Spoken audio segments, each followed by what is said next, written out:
coming up next. The miracle of it all was I was laying in bed, and before we knew what necessarily postpartum depression was, but I'm laying in bed. I know I should be happy. I'm not. I know I should be grateful. I'm not. I'm feeling completely distraught, and I feel completely inept. I feel inept emotionally. I feel inept professionally. I feel inept financially. I'm laying in a puddle of self-misery and self-pity. I tell people I have a real PhD and an earned PhD in self-pity. Okay. I'm laying there, and the world has not known the suffering that I'm in the middle of. Yes. And at that point, I'm turning to God and I'm literally having this conversation. I'm saying, what have you done? I don't know what to do with this. I mean, it's crying by me and it's hungry, and I don't know what to do. And the Spirit gives me one of the most simple and profound truth to which I come back to daily as needed, and I hope will be a guidance for someone today. For a second, I'm reminded of where Christ was born and how he was born. Yes. And a reminder comes in. It was enough for him to become the prince of the world. What you have is more than enough to start.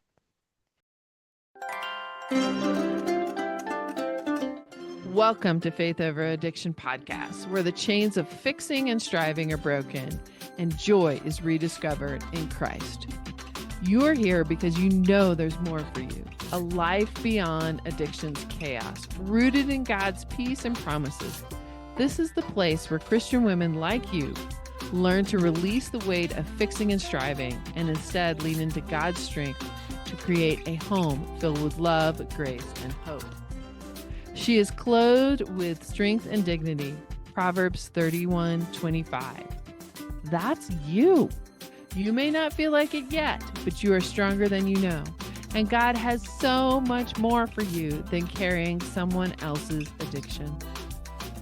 Here, we'll uncover how to set healthy boundaries with love and a little humor.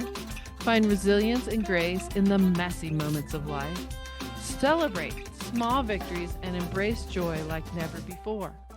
Lean into God's promises for restoration and strength, because he's not done with your story or your loved ones. This is your invitation to rise up, embrace your worth in God's kingdom, and take back what's been stolen by addiction: your peace, your joy, your future. Your faith is the foundation, and your boundaries are the bridge, and God's truth is your guide. I'm Tanya Joya, your host and fellow traveler on this journey through the chaos of addiction. I'm here to cheer you on, equip you with tools that work, and share the truth that's changed my life. The joy of the Lord is your strength. Nehemiah 8:10. Together, we'll uncover how to create safe, loving space for healing, starting with your own heart and home. By setting boundaries, trusting God's plan, and embracing his truth, you can reclaim your joy, your peace, and your family's future. Then you will be able to stand firm for your family and legacy as a kingdom daughter, a woman who can laugh at the days to come, knowing her identity is secure in Christ. So grab a cup of coffee or tea and get comfortable. Let's walk this journey together. We're about to take back what's been stolen, create a safe, healing space for you and your family, and rediscover the joy God has waiting for you.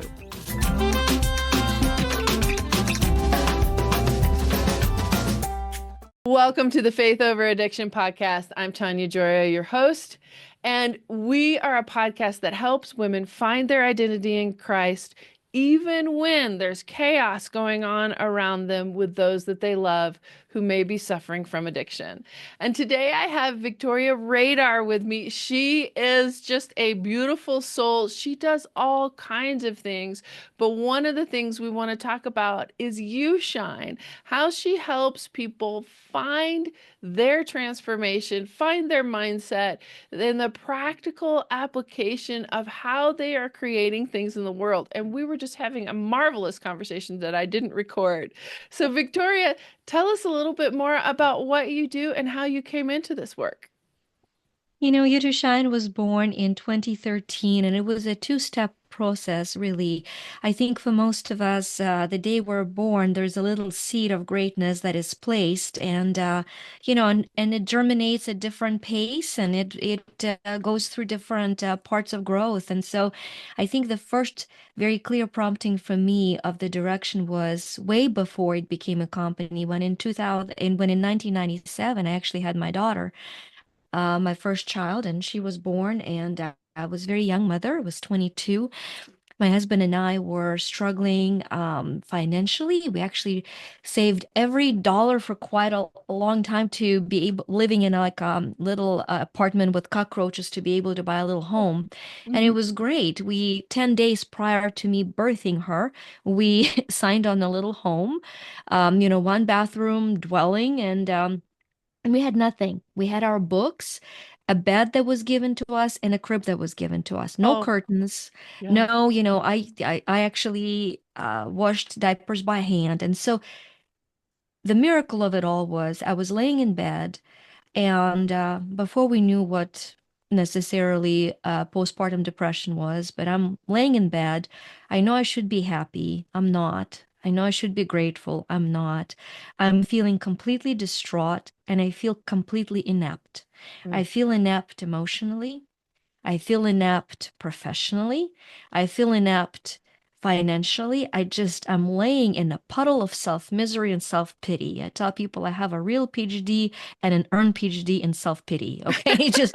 I'm laying there and the world has not known the suffering that I'm in the middle of. Yes. And at that point, I'm turning to God and I'm literally having this conversation. I'm saying, what have you done? I don't know what to do with this. I mean, it's Mhm. crying by me and it's hungry, and I don't know what to do. Mhm. And the Spirit gives me one of the most simple and profound truth to which I come back to daily as needed, and I hope will be a guidance for someone today. For a second, I'm reminded of where Christ was born and how he was born. Yes. And a reminder comes in, it was enough for him to become Wow. the prince of the world. What you have is more than enough to start. And that phrase, what I have is more than enough to start, has become a saving grace. And I That's think, beautiful. That gives me chills. I'm like, it's more than enough. And you in your little tiny home, you have more than enough. you Walk us have, through the next part. yeah. And so I think that's in life, we operate either in presence of gratitude and abundance, I have more than enough, Hmm. or complete lack. Our Hmm. brain cannot work in a split mode.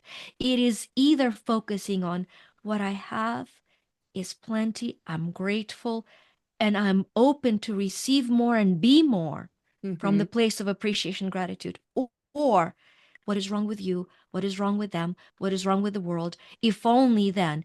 If only then is the most poisonous structure that leads to the Mm. void that leads to addiction. If only I were younger, then I would go to school. If only I were more beautiful, then I'd be deserving of love.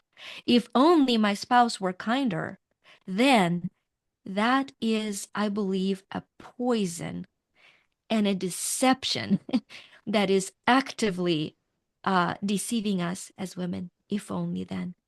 Yeah. God only has now, and what you have now is more than enough to start. So, In my work, I say, if they would just, if they would just, if he would just, if they, and that's where you know when you start anything with that phrase that you're on the wrong side of the street because you're dependent on a resource rather than the source. If they would just, if they would do this. Wow, that is super powerful. How are you helping? You have you have a statement that really captured me. From scared to sacred transformation. to finish that loop, that was kind of 2001, 1997 when I relied on that light. And then in 2013, I went through a very difficult year where every month I was losing somebody who was close to me, unrelated to each other. It was Oh. death after death after death. And I had Mm-hmm. to find the joy of being alive through saying Mm. goodbyes. And that's how You to Shine was born. You to Shine was born as a result of realization that so many of us are not living until we're dying. Mm-hmm. Mm-hmm. And so the company became this methodology of claiming your life so fully and your light so radiantly that on the deathbed you can't wait to see what's next because you've done all you could have. So that's kind of the premise of that. And so what happened with Scared and Sacred was very, very cool. One of my clients, actually Stephanie Cruz, it's cool, but I'm going to say when you share a client's story, it's really amazing when she's heard the story. And I would say one of my clients, and she texted me, she said, "You can use my name." So hopefully Stephanie is Just, listening to just, this. just don't leave it anonymous. Use my name. I'll talk to She's people. she's like, "I own this. It's okay." So, there we go. It's actually the first time I'm publicly using her name. And she came and she said, I either undercommit or overcommit. And because Mm. I'm undercommitting because I'm so stretched thin. I have an issue with commitment. And I was going to go into the whole thing of how to commit properly to succeed in life and business, through all of my successful business ventures. Mm-hmm. And the spirit redirected me immediately. And I literally heard myself say, "No, you're incredibly committed. You're just committed to the scared part of you. Oh, All we need to do is change the commitment. We need to change it from scared to sacred. That is all. We are so committed. We are so committed. We were committed enough to come into this body as God created spirits. This is uh-huh. how committed we are. And so that shift of commitment became a journey of surrender. And what I understood is when you look at the letters, scared and sacred, they're the same letters. And the only letter that is shifted is letter C. And I started saying it's a shift of commitment. So Yeah. you're either living out of your scared and scarcity. Yes, that Scared, always goes with it, doesn't it? yes, because you're scared you're not enough, or you're scared there isn't enough. That's why scarcity is a place of being scared, of being detached from your infinite worth. Or you're committed to your sacred part, where you remember there is only one of you that's been created by the greatest creator of all. Hmm. And if there could have been a better version of you, it would have been so. You're the very best. And that's living from that part. Whew. There's only one of you created, and you're the very best because if there would have been better, God that would makes have no been mistake. created because God is incapable of creating junk. Yeah. Amazing. Amazing. The women that I work with have often forgotten that they are important too. That it's not just about how their family looks or can they take care of other people and serve others. And I think there's a twist in biblical understanding that we are to love we're to love others as we love ourselves, but we've forgotten to love ourselves. How do you help women come back to loving themselves, to knowing that they are the very best? I think that what you're saying, and that teaching from Christ, the way it was taught in Aramaic language is the true. Love cannot be divided into self or others. I just want us to pause. Love is when you love, truly love, you love yourself and others the same way.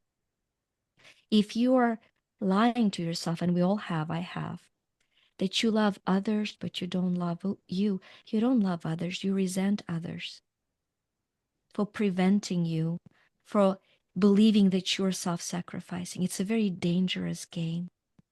And so this society has divided love into self and others, but it's not love. It is self-sacrifice. It is self-pity. In When you love, you add to life of all involved. You are kind to another human being and you're kind to yourself at the Hmm. same time. And when another human being is unkind to you, you either enable them to be a horrible human being, and that's enabling and it's harmful, or you love them enough to empower them by stopping them and requiring the respect that you deserve as a daughter of God. So we confuse enabling with empowering. and we made enable and we put a slap of love on enabling. Love adds life. Like my acronym for love is life originating vibrant emotion. Mm. If you feel life drained from you, it's not love at that moment. It is just not. And so I think you and I were chatting just beforehand that the greatest addiction we all have, to different degree, facing daily, is addiction to suffering. Mm. We feel there is a badge of honor with suffering. And that is that spiritual ego talking. That's the one Christ wanted us to sacrifice. Stop suffering, have joy. It's difficult. It's Yes. so much easier Yes. to, to throw yourself and say, oh my gosh, I have no way out. I mean, and I'm the first one to quote the pattern after pattern after pattern when I've done it. I'm homeschooling my kids. I Mm. remember catching myself half sentence saying, "Do you see what I'm doing for you?" And then going, "Oh, no, no, no, no. You don't get to do it to your kid. You Mm. don't get to guilt trip them for your choice." Mm-hmm. Mm-hmm. And so we do that all the time. And so that addiction to suffering is what we're healing, because the truth is, one of my favorite scriptures is that it was joy, for the joy presented before him, that Yes. Christ went on the cross, Yes. despising the shame. Scriptural, he despised the shame. So when we feel shame for ourselves or others, let's despise it and let's seek joy. How this is one of the things I've been learning over the last 6 months is that we can hide in a shame spiral just Yeah. like we would hide in a substance addiction, just like we would hide in a relationship addiction. So get a little deeper in how we Yeah. despise shame or dispel shame, however you want to call it, so that we don't do what you did of, I'm doing this for you. Aren't I? You should revere me because I'm doing this Yes. for you, right? Yep. But no, I made the choice. That's it. So I have a very powerful mindset shift that has changed everything for me and honestly has helped thousands of clients that I'm going to offer to you guys. So we have this series of journals, and I happen to be in the middle of creating one on it. So it will be the first page in it. So I'm really excited to share it. Oh, awesome. So it all comes down to one's awareness of one's worth. The more aware you are of your infinite worth, the less room there is for shame and the more room there is for shine. The more you remember the Father of Lights has created you to shine, not to shame. And so, how do you shift out? You see, for a lot of us, things happened to us Mm-hmm. that were either conscious or subconscious attacks on our human dignity. And also for all of us, we have done things we're not proud of. Mm, So the shame is a combination response to what others have done to our human dignity and how we have helped it along. mm, That is the cause of all shame. So what happens? Somebody um, sexually, mentally, physically, emotionally abused us. Somebody betrayed us, and we feel ashamed by what happened because it defined us. Or we have done, we have screamed, pushed, lied, whatever we have done, we feel ashamed. And so what happens when we feel that? We subconsciously code our brain, I'm unworthy. I mm, did this. mm-hmm, This made me unworthy. That mm-hmm, is the beginning and the deepening of a spiral. And every time we're reminded of something that happened to us or we've done, we feel lower and lower self worth. I'm unworthy, I'm unworthy, I'm unworthy. So, right here, right now, the shift would be that everything happened to me or everything caused by me did not make me unworthy. It was unworthy of me It as a was child of God. unworthy of me. So, and especially when we did the action that maybe betrayed somebody else, that hurt somebody else. It was unworthy of me, but it is not me. That's right. And that phrase, it's unworthy of me, is a reminder of your infinite worth as a child of God, and at the same time is disassociating the action of another, or is empowering you to start disassociating your addiction to suffering, whether it is substance or programming or behavior.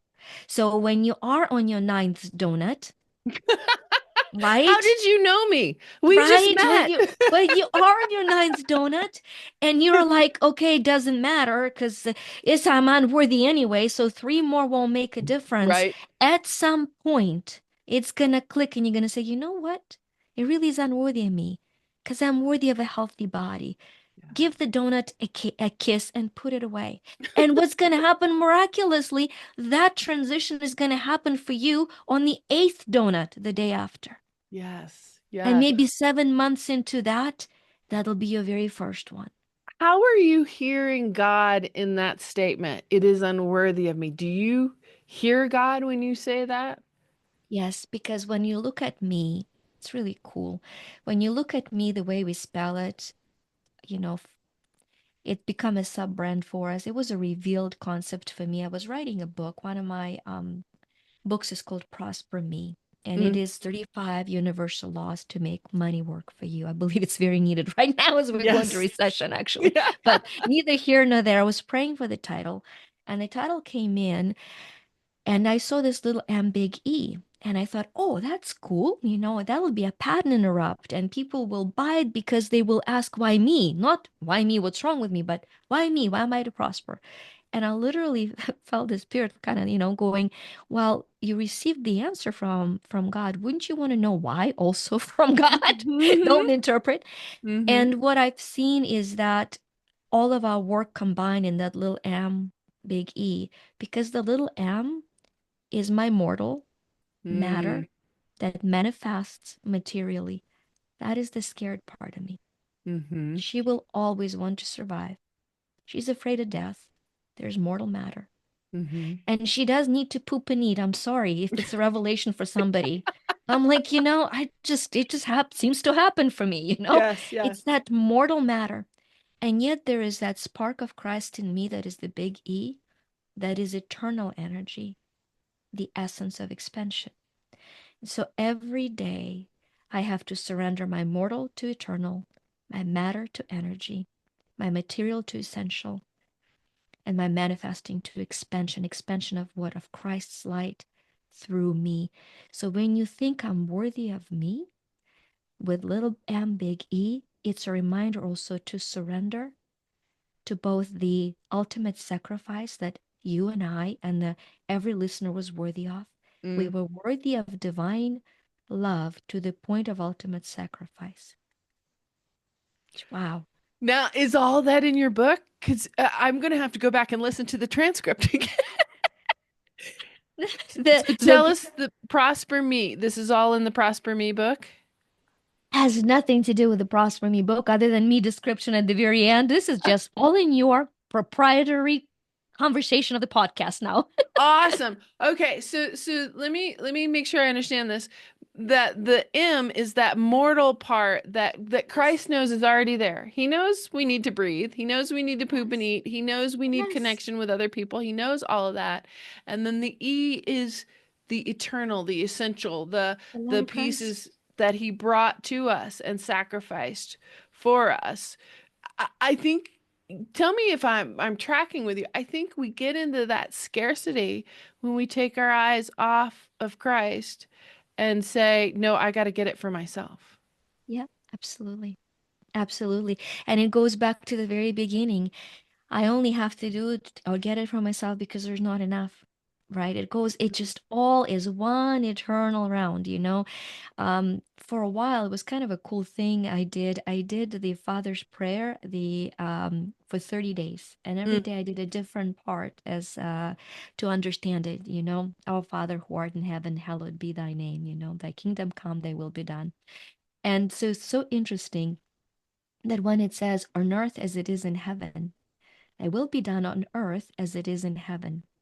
Well, it is very interesting because in heaven it is already done. Heaven is the big E. mm-hmm, And earth, this is earth. I am carrying earth. mm-hmm. Literally.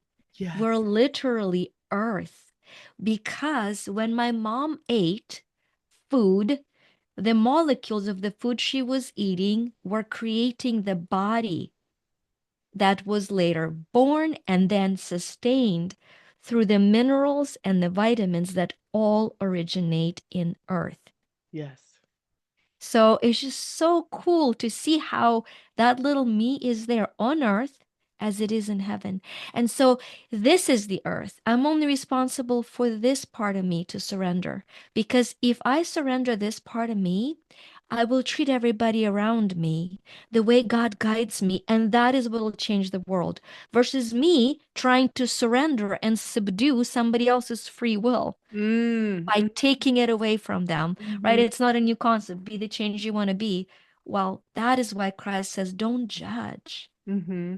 love, love. How one of the biggest fears that anybody who is living with someone who has an addiction is, and even video gaming addiction can get this bad, is they could die. Because video gamers, if they go far enough, they stop eating, they stop caring Yeah. for themselves. Parents have shown up to gaunt children. When you were dealing in 2013 with all of those deaths and coming really face to face with the fact that, the mortal coil will pass, how were you trusting? How were you loving and finding the joy? It's a great question, Tanya. The what I had to come to understand is that death is a form of healing. And for some of us, it is the most merciful form of healing. It is when the body has taken over the spirit to the degree that the spirit is freed from the body to continue to be nurtured.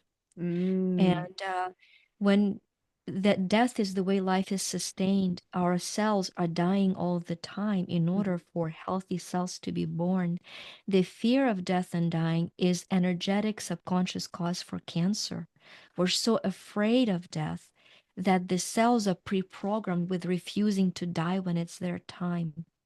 We've got to welcome the process of death as a part of sustaining life. And when we release the fear of death and dying, it doesn't encourage death, it encourages life. It encourages life. And our ego has to be dying every day. You cannot have your soul and your ego equally comfortable.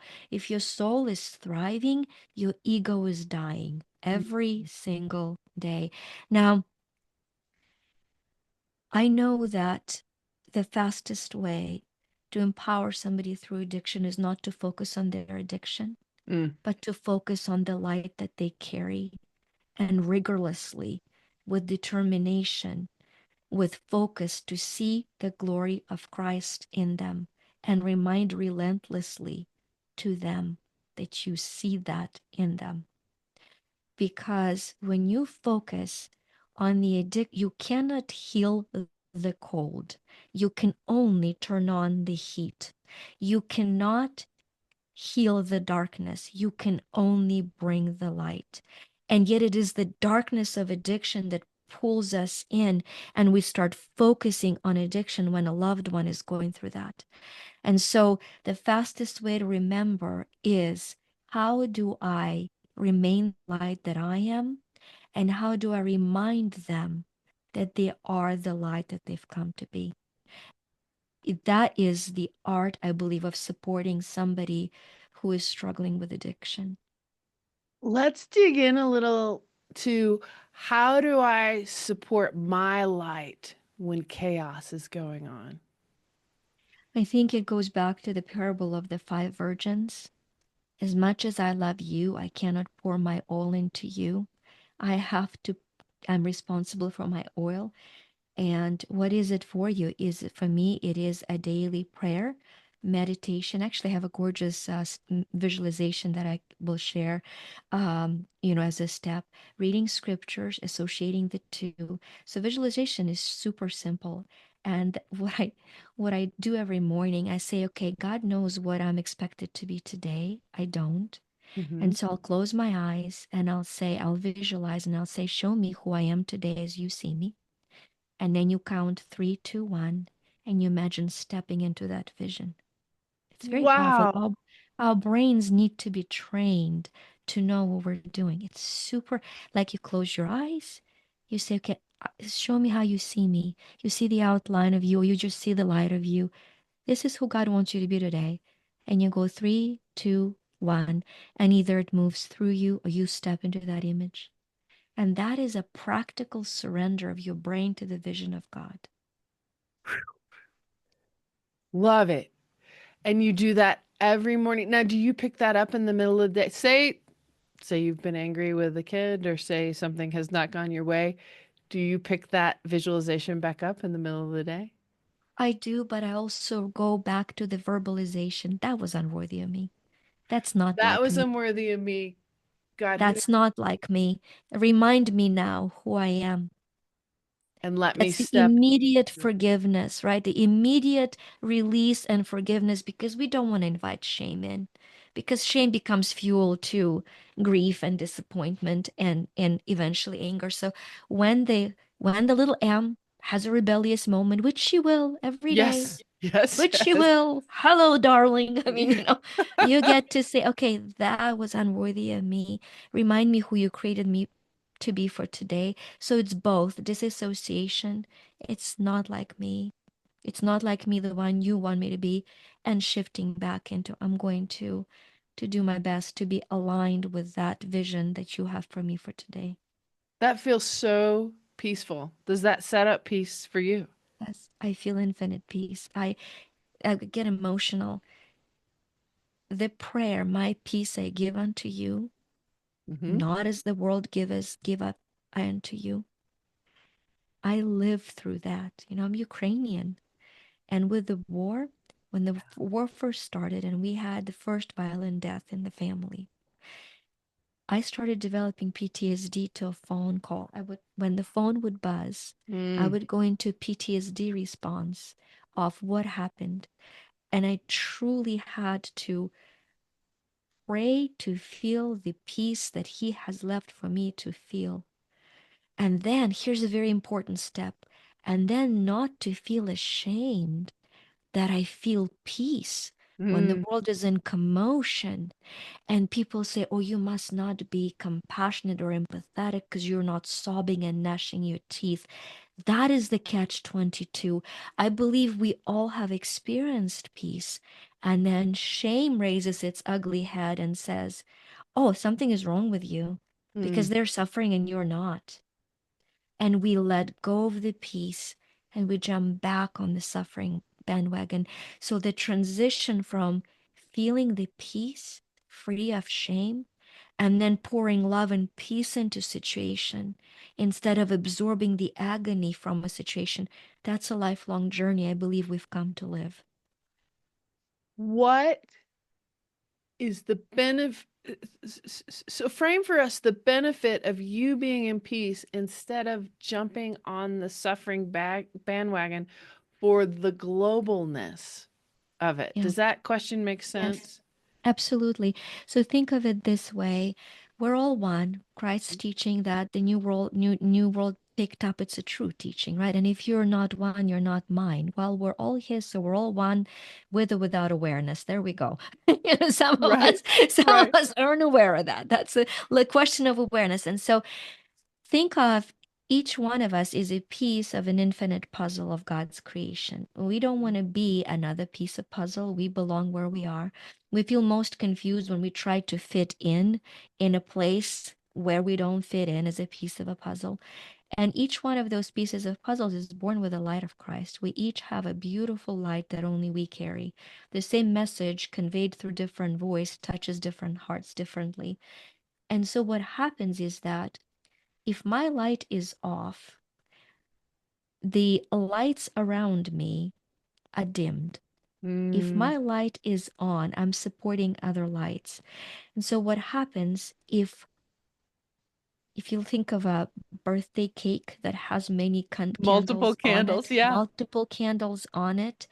So what happens is if you are the only candle burning, you look around and everything is dark and you say shame on me, I am sticking out. The world is sliding into darkness. But if you say, who's the closest candle to me that I can share light with? And then there are two of you, and then there are three of you, and before you know it, the light is spread.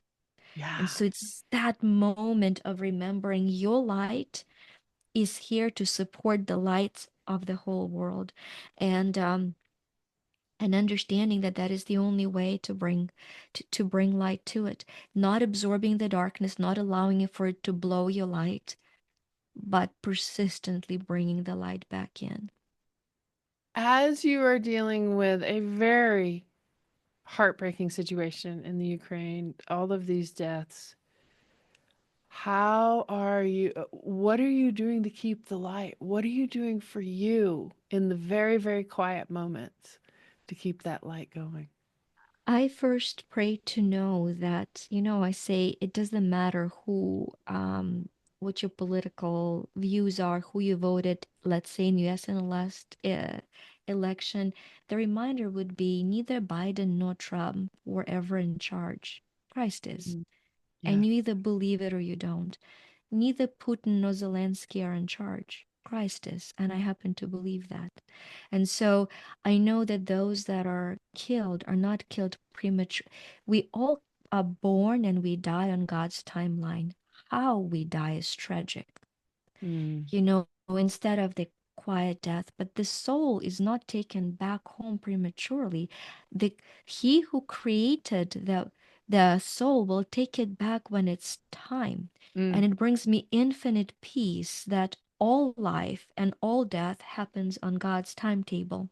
Mm. The way it happens is given to our free agency, and the human ugliness is poured into the way it happens. But the peace that I have is that no one leaves prematurely, and I know it with every fiber of my being. And so when I know that, then my job is to allow for that little gap of being here to be as supported and as loved and as loving as I'm capable of at the moment. Just doing my best. Some days, not capable at all. There we go. Lay Yeah. in bed, stare in the ceiling. Very loving thing to do because that's all you're capable of. That's Right. fine, right? But it's so important to not try and play God. When we say we save lives, when there's incredible doctors, healers, Sure. what I've learned is those people are placed strategically by a loving Father to be where they need to be to support the life for which it's not time to leave yet.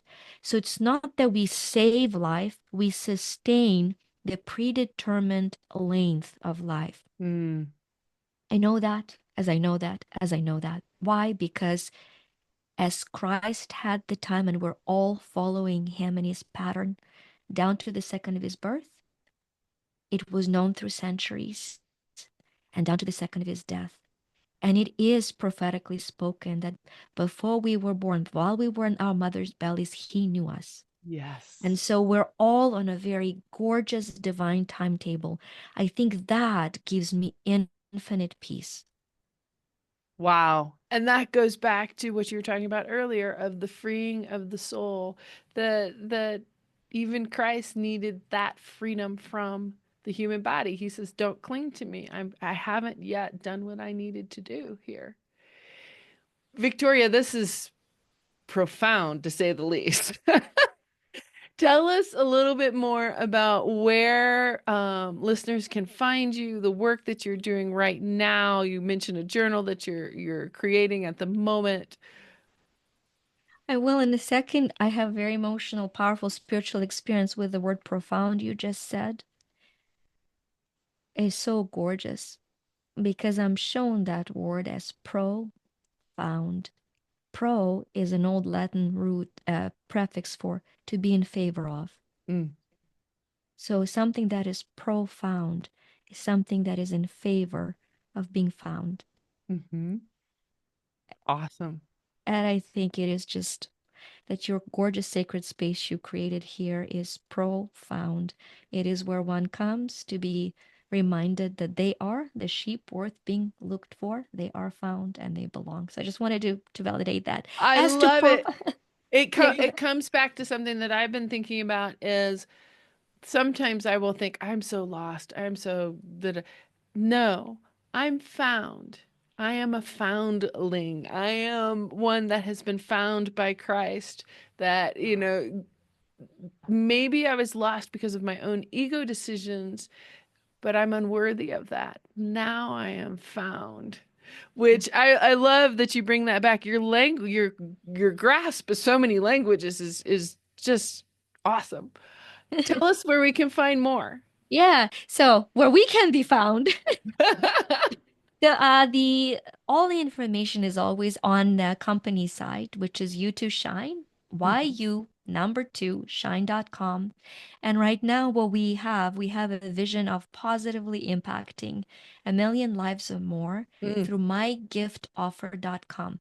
So if you go to mygiftoffer.com, you can download a free Quantum Leap ebook, which is 2 decades of having found limiting beliefs and 50 limiting beliefs and 50 beliefs that support your ability to live from your highest potential, and a 12-minute proprietary free me EFT technique that shows you how to shift your mindset, your behavior, and your life from one to the next. So it's mygiftoffer.com. Awesome. Thank you, Victoria. Thank you so much for being here. Thank you. Thanks so much for tuning into the Faith Over Addiction podcast. Remember, nothing changes until something changes. Today is your day to step out in faith and make a difference.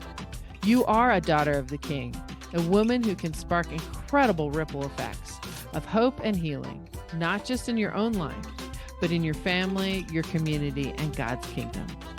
If this episode encouraged you, bless someone else by sharing it. Send it to a friend who needs a little hope, or post it on Instagram and tag me. I'd love to hear what resonated most with you. And hey, if you're ready to reclaim your God-given identity and create a safe, loving space for yourself and those you care about, let's talk. Book a quick call with me today, and I'd love to hear your story and help you take the next step. Oh, and don't forget to head over to Apple Podcasts, search for Faith Over Addiction, and leave me a review. Your feedback not only makes my day, but helps other women find this podcast and step into freedom too. You are strong, you are loved, and the joy of the Lord is your strength. Nehemiah 8:10. Until next time, keep walking boldly into the life God has for you.